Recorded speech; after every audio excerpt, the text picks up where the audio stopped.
were in a church, we were in a big church, and yes, we were leaders in the church, but I just felt, my wife and I, that we weren't helping people in the community. We had to do something. This is how it all started, and a friend of mine introduced me to Igoli, and the moment we came to Igoli and we saw the need, I said to my wife, this is something that I just can't walk away from.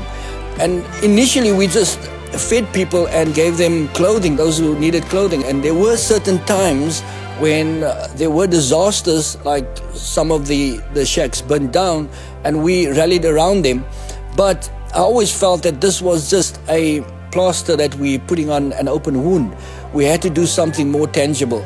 And this is why we decided now on this facility. And we're hoping that with the facility, we can help the children to get themselves educated and for them to have a better future. I think the challenges was logistic, just to set things up every time we do get there at Igoli, because now we're feeding them at the moment because we don't have a facility. And then the bigger challenge is finances. And this is the reason why we are making an appeal to people to back us in this and to help us to finance the project.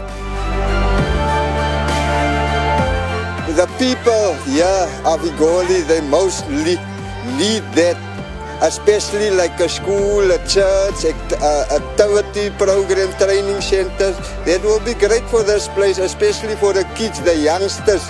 Here are talent in Igoli, and for them they will appreciate it, and for the children especially, they will be educated properly and taken to higher levels for their future.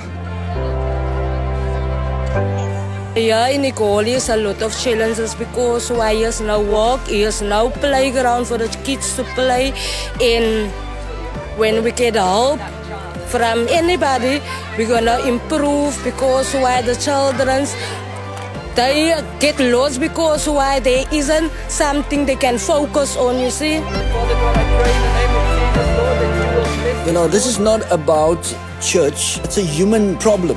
When we look at the people, many of them live in facilities where they do not have even a foundation to their home. They do not have running water in their home. I mean, you can just imagine what it's like to live there and to raise kids in that environment. So it is about people. And we as people need to get together and rally around this cause. And that is our prayer, and that is what we're hoping for. It is mothers, fathers, anyone, business people, anyone that has a heart, just to help us build this facility.